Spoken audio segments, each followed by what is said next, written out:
One मेरा नाम है रेणु कौशिक। तो गाइस कैसे हैं आप सब? आई होप गाइस आप सब बहुत अच्छे होंगे। आप सभी अपनी प्रिपरेशन बहुत अच्छी चल रही होगी, आप सभी की प्रिपरेशन। आज का जो हमारा टॉपिक होने वाला है गाइस वो है हमारा कॉमर्स पेपर 2, जिसके अंदर हम बात करेंगे similarities, differences and conflict between NPV and IRR. मैंने टॉपिक कॉन्फ्लिक्ट इसलिए रखा है क्योंकि मेन जो टॉपिक है जहाँ से क्वेश्चन आया हुआ था वो कॉन्फ्लिक्ट से ही आया था, और उस पूरे की अंडरस्टैंडिंग आपको तभी होगी जब आप कॉन्फ्लिक्ट को समझेंगे कि एनपीवी और आईआरआर में क्या कॉन्फ्लिक्ट होते हैं। ठीक है, तो इस टॉपिक पर चलने से पहले मैं आपको बता देती हूँ कि सबसे पहले हम बात करेंगे एनपीवी की। देखिए नेट प्रेजेंट वैल्यू क्या होती है। अगर मैं बात करती हूँ नेट प्रेजेंट वैल्यू की, तो हम सभी को पता है एनपीवी क्या है। एनपीवी हमारे जो फ्यूचर इनफ्लोज होते हैं उनकी क्या निकालना है, उनकी प्रेजेंट वैल्यू को निकालना होता है। और प्रेजेंट वैल्यू हम किस बेस पर निकालते हैं? वो निकालते हैं हम डिस्काउंटिंग टेक्निक के बेस पर, और वो डिस्काउंटिंग टेक्निक बेस होती है आपकी weighted average cost of capital पर। ठीक है, कहने का मतलब क्या है? कहने का सिंपल सा मतलब है, मैंने अगर 1 लाख रुपए लगाए हैं तो वो 1 लाख रुपए मुझे बदले में कितने रिटर्न देंगे वो मुझे कौन बताएगा? इन रुपीज़ वो मुझे कितने रिटर्न दे रहे हैं ये मुझे कौन बताएगा? ये मुझे एनपीवी बताती है। और वो उन सभी की मैं क्या निकालती हूँ? उन सभी की मैं प्रेजेंट वैल्यू निकालती हूँ एनपीवी के बेस पर। बात करते हैं आईआरआर मेथड की। आईआरआर क्या है? आईआरआर है internal rate of return method. Internal rate of return method हमें बताता है कि एक्चुअल रेट ऑफ रिटर्न आपको कितना मिलेगा किसी प्रोजेक्ट में इन्वेस्ट करने पर। आईआरआर हमारा वो रेट ऑफ रिटर्न मेथड है या वो रेट ऑफ रिटर्न होती है जिस पर हमारी एनपीवी क्या होती है? जिस पर हमारी एनपीवी होती है जीरो।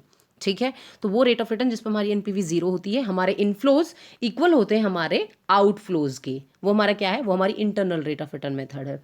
उसके बाद हम बात करते हैं कि दोनों में सिमिलैरिटीज़ क्या हैं। देखिए सबसे पहले हम बात करेंगे दोनों में सिमिलैरिटीज़ क्या हैं। इन सिंपल वर्ड्स, दोनों ही डिस्काउंटिंग कैश फ्लो टेक्निक्स हैं। दोनों ही टेक्निक किसको लेकर के चलती हैं? दोनों ही technique full life of project की बात करती हैं। फुल लाइफ ऑफ प्रोजेक्ट का मतलब क्या है? देखिए फुल लाइफ ऑफ प्रोजेक्ट का मतलब ये है कि आपने पेबैक पीरियड मेथड पढ़ा होगा। ठीक है, पेबैक पीरियड मेथड क्या कहता है कि कितने जल्दी मेरा पैसा जो है मुझे कवर हो रहा है। अगर मैंने 5 लाख रुपए लगाए हैं, ठीक है, तो मान लीजिए अगर पहले ही साल में मुझे 2 लाख मिल रहे हैं, दूसरे साल में मुझे 3 लाख मिल रहे हैं, तीसरे साल में 4 लाख मिल रहे हैं, या कितने भी मिल रहे हैं, तो वो क्या देखेगा? वो सिर्फ और सिर्फ ये देखेगा कि मुझे 5 लाख कहाँ कवर हो रहे हैं। मैं सिर्फ और सिर्फ उसी टाइम पीरियड को फोकस करता हूँ। जबकि एनपीवी एंड आईआरआर क्या करते हैं? Full life of time period जो है, जितना भी प्रोजेक्ट रिटर्न दे रहा होता है उस सभी को कंसीडर करके चलते हैं। ठीक है, उसके बाद हम बात करते हैं कि हमारी जो एनपीवी और आईआरआर मेथड है ना, एनपीवी और आईआरआर मेथड और किस चीज़ को लेकर के चलते हैं? एनपीवी और आईआरआर मेथड जो है वो टाइम वैल्यू ऑफ मनी को लेकर के चलते हैं। टाइम वैल्यू ऑफ मनी का मतलब क्या है? टाइम वैल्यू ऑफ मनी का मतलब है कि जो हमारी मनी है ना, आज के 1 रुपए की वैल्यू आने वाले टाइम में कम ही होगी। ठीक है, ये आपको टाइम वैल्यू ऑफ मनी बताती है। मनी लूज करती है अपनी वैल्यू को ओवर द टाइम। किसकी वजह से? ये सब किस वजह से होता है? ये होता है इन्फ्लेशन की वजह से। मतलब कि प्राइस एक तरीके से इकोनॉमी के अंदर जनरल प्राइस जो है लेवल उसके बढ़ जाने की वजह से। ठीक है, उसके बाद हम बात करते हैं हमारी क्या है? डिफरेंसेस। देखिए क्या की डिफरेंसेस हैं एनपीवी और आईआरआर में। सबसे पहला की डिफरेंसेस तो हमें पता है कि एनपीवी क्या है? एनपीवी है आपके इनफ्लो माइनस में आउटफ्लो। ठीक है, जबकि आईआरआर क्या है? वो डिस्काउंट रेट जिस पर एनपीवी क्या है? जीरो है। पहला पॉइंट क्लियर हुआ। उसके बाद हम बात करते हैं कि जो एनपीवी है ना वो आपकी क्या है? एनपीवी है आपकी एब्सोल्यूट टर्म, जबकि आईआरआर आपकी कैसी है? आईआरआर आपकी परसेंटेज टर्म बोल सकते हो आप, या फिर बोल सकते हो रिलेटिव टर्म। अब देखिए इसमें दोनों में डिफरेंस क्या है। देखिए जब भी हम बात करेंगे एनपीवी की, एनपीवी आपको बताता है कि किसी एक प्रोजेक्ट में आपको कितना पैसा मिल रहा है, इन रुपीज में बात करता है एनपीवी। जबकि प्रपोर्शन की बात जो करता है वो बात करता है आपका आईआरआर। तो आईआरआर आपका प्रपोर्शन या परसेंटेज की बात करता है। ठीक है, कि आपको कितने परसेंट रिटर्न मिलने वाले हैं, कितने परसेंट रिटर्न आपको प्रोजेक्ट कमा के देगा, ये आपको आईआरआर बताता है। ठीक है, तो दोनों में ये बेसिक डिफरेंस है। उसके बाद हम बात करते हैं आपका कि क्या कहता है एनपीवी। एनपीवी जो है ना वो आपको एक तरीके से क्या है? डिटरमाइन करता है सरप्लस, या मैं बोल सकती हूँ नेट वेल्थ।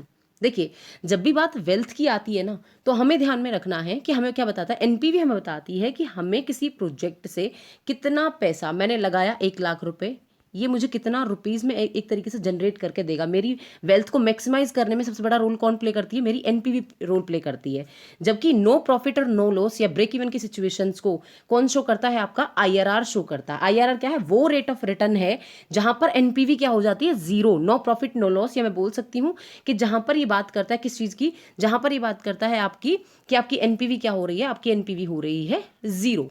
ठीक है, और आईआरआर क्या है? आईआरआर बहुत सारी रेट ऑफ रिटर्न में से आप वही रेट ऑफ रिटर्न या वो रेट ऑफ रिटर्न चूज करते हो जिस पर आपकी एनपीवी जीरो आ जाती है। ठीक है, या ये क्या है? एक तरीके से प्रॉफिटेबिलिटी को मेजर करता है किसी प्रोजेक्ट की। प्रॉफिटेबिलिटी का मतलब क्या है? प्रॉफिटेबिलिटी का सिंपल सा मतलब है कि कोई प्रोजेक्ट मुझे आने वाले टाइम में कितना रेट ऑफ इन एक तरीके से मैं बोल सकती हूँ रिटर्न ऑन इन्वेस्टमेंट, ठीक है, कि मैंने इतनी इन्वेस्टमेंट करी और इस प्रोजेक्ट की इतनी एबिलिटी है कि ये बदले में मुझे इतना रिटर्न दे सकता है प्रोपोर्शनेट में, उसमें टर्म्स में। तो ये कौन बताएगा आपको? IRR बताता है। उसके बाद डिसीजन मेकिंग जो है ना वो ईजी होता है एनपीवी में, क्योंकि एनपीवी का मतलब क्या है? एनपीवी मेथड में मैंने आपको बताया कि जिसकी एनपीवी पॉजिटिव हुई वो आपका क्या है? वो आपका प्रोजेक्ट एक्सेप्ट कर लिया जाता है। जिसकी एनपीवी नेगेटिव हुई उसका प्रोजेक्ट क्या है? रिजेक्ट कर लिया जाता है। और एनपीवी अगर जीरो है तो आप इंडिफरेंट हैं। लेकिन इन केस ऑफ IRR आपको एक चीज़ निकालनी होती है जिसको बोलते हैं हम क्या? Cost of capital. इस कॉस्ट ऑफ कैपिटल के बेस पर आप क्या करते हो? आप कंपेयर करते हो IRR को। अगर ये कॉस्ट ऑफ कैपिटल, ध्यान से समझिएगा, अगर IRR आपकी ज़्यादा होती है कॉस्ट ऑफ कैपिटल से तो आप प्रोजेक्ट को एक्सेप्ट करते हो। IRR अगर कम होती है आपकी कॉस्ट ऑफ कैपिटल से तो प्रोजेक्ट को क्या कर देते हो? आप रिजेक्ट कर देते हो, ठीक है। वहीं पर अगर आपका इंडिफरेंट आता है तो उस केस में आपको ये चॉइस लेनी पड़ती है कि आप क्या कर सकते हैं? एक्सेप्ट भी कर सकते हैं और रिजेक्ट भी कर सकते हैं। तो इन केस ऑफ अगर हम बात करते हैं दोनों के कंपेरिजन में तो एनपीवी ज़्यादा इजी है एज कम्पेयर टू IRR, क्योंकि IRR क्या है? बहुत सारी रेट ऑफ रिटर्न्स होती हैं जिनमें से आपको ये ढूंढना पड़ता है कि कहाँ आपकी एनपीवी जो है वो जीरो आ रही है, ठीक है। इसलिए थोड़ा सा कॉम्प्लेक्स प्रोसेस हो जाता है। उसके बाद हम बात करते हैं आपका क्या है कि जब भी बात आएगी ना आपकी एनपीवी की, देखिए यहाँ पर ना एक बहुत ही अच्छी टर्म है वो है री इन्वेस्टमेंट, और यहाँ से क्वेश्चन पूछा जाता है। बहुत इंपॉर्टेंट टर्म है ये। क्या कहता है कि री इन्वेस्टमेंट जो है ना वो अगर हम बात करते हैं कट ऑफ रेट पर, कट ऑफ रेट बोल दो या फिर बोल दो कॉस्ट ऑफ कैपिटल, ठीक है, कॉस्ट ऑफ कैपिटल के बेस पर आपके जो इनफ्लोज हैं उनको री इन्वेस्टमेंट जब किया जाता है तो वो कौन से मेथड में किया जाता है? वो किया जाता है एनपीवी में। तो अगर आपसे पूछा जाए कि एनपीवी में आपके जो कैश इनफ्लोज हैं उनको री इन्वेस्ट किया जाता है कौन सी रेट पर, तो आपको याद रखना है कट ऑफ रेट पर या फिर कॉस्ट ऑफ कैपिटल पर या फिर वैक पर, ठीक है। लेकिन अगर मैं बात करूं किस पर? IRR में, तो IRR में क्या है? IRR में जो आपके कैश इनफ्लोज हैं उनको री इन्वेस्टमेंट किस बेस पर किया जाता है? उनको IRR के बेस पर ही किया जाता है। ये बहुत बड़ा डिफरेंस है कि मान लीजिए मेरे पास जो है वो पैसे हैं, मान लीजिए मैंने 1 लाख रुपए लगाए, ध्यान समझिएगा, 1 लाख रुपए लगाए मैंने, ठीक है। पहले साल में मुझे मिल रहे हैं 60,000, दूसरे में मुझे मिल रहे हैं 50,000, तीसरे में मुझे मिल रहे हैं 40,000, ठीक है। तो ये जो इनफ्लो है डेफिनेटली मैं इस पैसे का क्या करूंगी? मैं इसको कहीं ना कहीं और भी तो इन्वेस्ट करूंगी ना, मैं इसको अपने पास रखूंगी थोड़ी। ये मेरे पास रिटर्न आ रहे हैं, मैं इनको कहीं और री इन्वेस्टमेंट कर दूंगी। तो ये जो री इन्वेस्टमेंट है ना इनफ्लोज की, ये cut off rate of return पे तो निकलेगी एनपीवी के अंदर, लेकिन IRR के बेस पर आप IRR मेथड के अंदर करते हैं, ठीक है। उसके बाद है हमारा कि जो टाइमिंग ऑफ कैश फ्लोज हैं जब वो डिफर करते हैं तो वहां पर IRR क्या हो जाता है? आपका नेगेटिव हो जाता है। कहने का मतलब है मल्टीपल IRR, हमेशा जो एक कंसेप्ट है मल्टीपल IRR का वो सिर्फ और सिर्फ IRR मेथड के अंदर ही पाया जाता है, जबकि एनपीवी में ऐसा कोई भी जो है ना वो मल्टीपल IRR की कोई भी टर्म जो है वो नहीं होती है। इंटरनल रेट ऑफ रिटर्न एक से ज़्यादा हो सकती है, लेकिन एनपीवी आपकी पॉजिटिव और नेगेटिव के बेस पर ही प्रोजेक्ट को एक्सेप्ट और रिजेक्ट किया जाता है, ठीक है।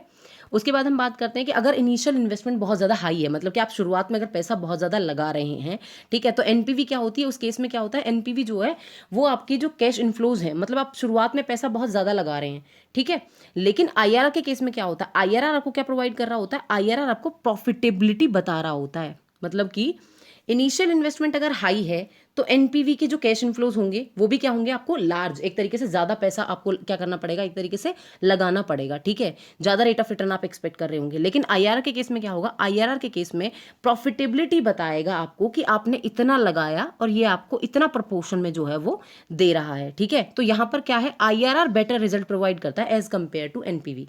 वैसे तो कहते हैं कि एनपीवी ज़्यादा बेस्ट होता है IRR के केस में, लेकिन जहां पर इनिशियल इन्वेस्टमेंट, शुरुआती जो पैसा है अगर वो बहुत ज़्यादा लगा दिया जाए, खर्चा बहुत ज़्यादा कर दिया जाता है, तो वहां पर IRR बेस्ट होता है, क्योंकि हमें वो रेट ऑफ रिटर्न मिल जाती है जहां पर हमारी एनपीवी क्या हो जाती है?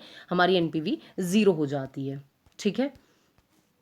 अब बात करते हैं बहुत ही इंपॉर्टेंट टॉपिक की, वो है आपका कॉन्फ्लिक्ट, जहां से क्वेश्चन आया था। देखिए क्या कहता है ये जो टॉपिक है ये क्या कहता है? ये कहता है कि स्केल ऑफ साइज डिस्पैरिटी। देखिए कॉन्फ्लिक्ट किस केस में आते हैं? कॉन्फ्लिक्ट आते हैं जब जब आपका प्रोजेक्ट ना म्यूचुअली एक्सक्लूसिव होता है। म्यूचुअली एक्सक्लूसिव का मतलब क्या है? जब दो प्रोजेक्ट, मान लीजिए एक प्रोजेक्ट है आपका ए, एक प्रोजेक्ट है बी, ठीक है। अगर आपको प्रोजेक्ट में पैसा लगाना है तो आप क्या करते हो? आप एक को चुन लेते हो।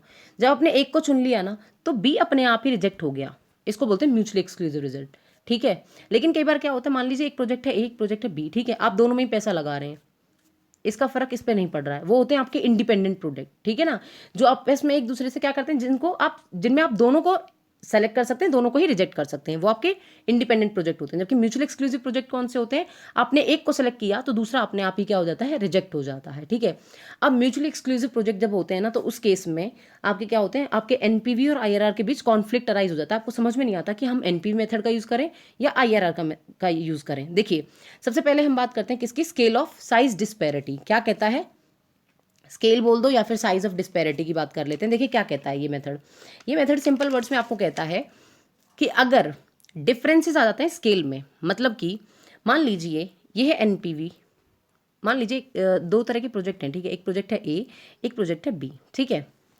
आपने क्या किया, आपने पहले वाले में लगा दिए 10,000 रुपये, दूसरे वाले में लगा दिया आपने 50,000 रुपये, ठीक है।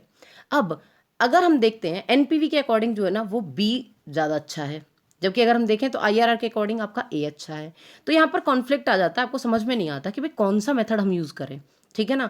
तो यहाँ पर क्या है, एक तरीके से दोनों के दोनों साइज में किस किस वजह से हुआ है ये डिस्पैरिटी, किस वजह से आई है, ये आई है स्केलिंग की वजह से, साइज की वजह से, कि एक में आपने 10,000 जो है लगाए हैं, दूसरे में आपने 50,000 लगाए हैं। वहीं पर दूसरा हम बात करें टाइम डिस्पैरिटी। टाइम डिस्पैरिटी आपको क्या बताता है कि जब आपके पैटर्न ऑफ टाइम, देखिए मान लीजिए क्या होता है कई बार,